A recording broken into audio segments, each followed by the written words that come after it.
It was all nightmares and no dreams for the Philadelphia Sixers in last Sunday's Game 7 loss to Jason Tatum and the Celtics. Doc Rivers, who delivered a 16th straight winning season as a head coach, lost for the 10th time in a Game 7, including 5 in a row. On Tuesday, the Sixers announced Doc would no longer be their head coach. So with him fired, that leaves 5 head coaching vacancies in the NBA. 4 of those positions vacated by 4 of the last 6 Coach of the Year winners. Doc Rivers won the award in 2000 with the Orlando Magic. Christopher, I'll start with you. What's the most attractive job right now? Well, I'm not going to go by living, because Phoenix would be, but I'm going to take Milwaukee.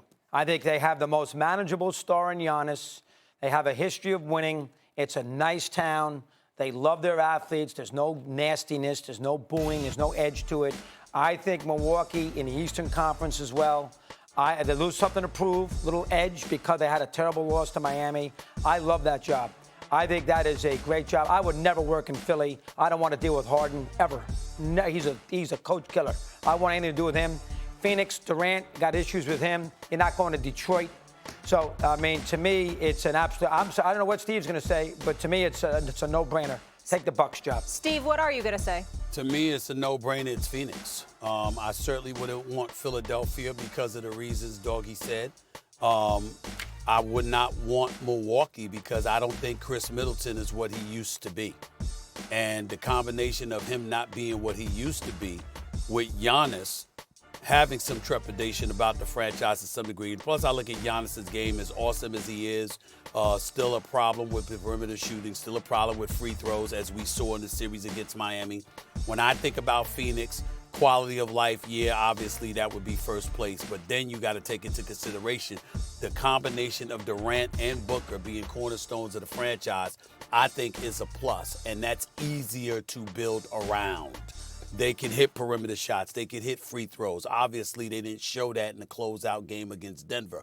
But in games 3 or 4 of that series, they gave you an indication of what they're capable of.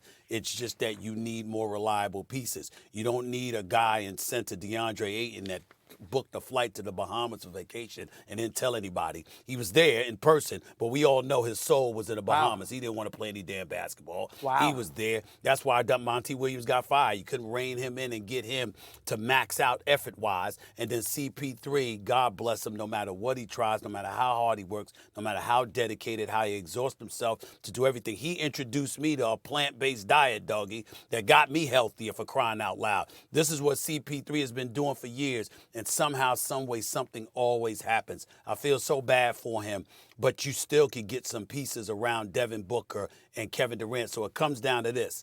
Do I want to join Kevin Durant and Devin Booker, or do I want to join Giannis? And to me, it's Kevin Durant and Devin Booker. That's why I say Phoenix is the more attractive job. 2 bodies are better than one. A lot of scars in Phoenix. Last 2 years getting killed, Game 7s. A lot of scars, not as many in Milwaukee. But listen, he's sharp as heck. You could definitely take the Phoenix. Got better players with him and Durant. Yeah. Booker. Also, you knew Stephen A was going to pick a warm city. Oh, absolutely. Come on. I'm begging for a Denver-Boston final. I want to see him suffer with that Denver-Boston thing. I do hear. Yes. I don't want Miami. Yes. Denver. Yes. I want you in Denver for a week. I want you in Denver. I hate that joint. I thought you loved me. I thought I was your brother. I thought you had love for me. Way. And this is what you Denver. do. This is what you do. Denver. Listen. I personally believe it's going to be Boston and Denver.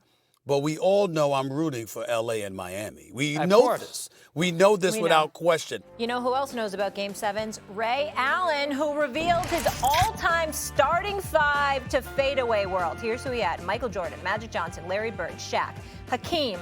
LeBron James was his 6th man. Guys, I want to know your biggest issue with Ray Allen's all-time starting 5 list. You're up first, JJ.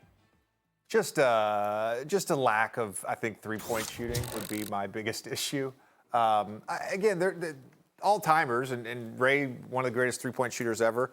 I would probably put, if you're going to go, you don't really care about shooting, I'd probably put Tim Duncan at the power forward spot, to be honest with you. But other than that, I got no problem. Like, if you like Larry Bird more than LeBron James at that position, like Mad Dog does, I'm not going to sit here and argue with you all day. I wouldn't put Shaq in the top 5. Because I just think that the centers in his day weren't as good as the centers in the old days. I think you got to don't you put Kareem in the top 5? How's Kareem not in your top 5? Kareem, I mean, geez, he won 6 championships. He's in my top 3. I got to be in the top 5. You can't three. put Shaq over Kareem. That's an insult. That's not fair. That's not fair. So Kareem. Stephen A.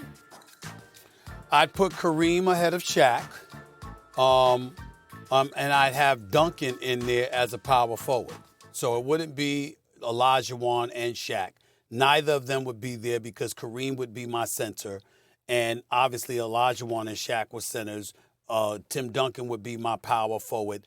And the only reason I'd leave Bird in there because I would pick LeBron James normally ahead of Bird, but Magic with MJ, I do need a bona fide shooter. I need somebody like Bird in there. I don't think in a vacuum, just standing alone on its own, I would pick LeBron over Larry Bird. But because of the lineup assembled, it would be Bird for that lineup. Here's a thought case for you. I'd probably put Steph on the court because I would want the greatest shooter ever on the court. Steph put with MJ on the court. I'd put I'd put LeBron on the court, and then I'd have a hard decision because I'm playing the math equation here. Yeah. I'd have a hard decision between Bird or Kobe. We're going small, man. We got optionality here with LeBron guarding different positions. The center position to me is probably the hardest, depending on what you like. But again, I have Kareem's top 3 ever to me, so I'd probably put Kareem 5. And by the way, Hot Dog, And 6th man Jamal Crawford. and by the way, Hot Dog, what are you doing? And I got a call on this. What are you doing in the middle of Vienna? What are you doing putting Curry over Bird with that NBA countdown show? Hey, listen. And Greenberg, my buddy said, four-time champion, the greatest shooter God has ever created. Well, that's why I would do that. That's why I would do that. That's why I would do that. You can say that Larry Bird ain't him either. Larry Bird ain't. By the way, Doggy, are you ready for this? If I'm following JJ, right, and I decide to put Steph Curry with MJ in the backcourt, then I would put LeBron because I don't need Bird as much. So then I would put LeBron with MJ and Steph, but I'd put Bird with MJ and Magic. See how that works? Best of 7 series, life on the line. You should be a GM, Stephen A. You have a next career if you want it. It would be president of basketball operations, Right. and I would hire you. I would hire you, Jay, and force you to listen to me. Graduating from UConn, getting his bachelor's degree. Congratulations. Thanks for watching ESPN on YouTube. For live streaming sports and premium content, subscribe to ESPN Plus.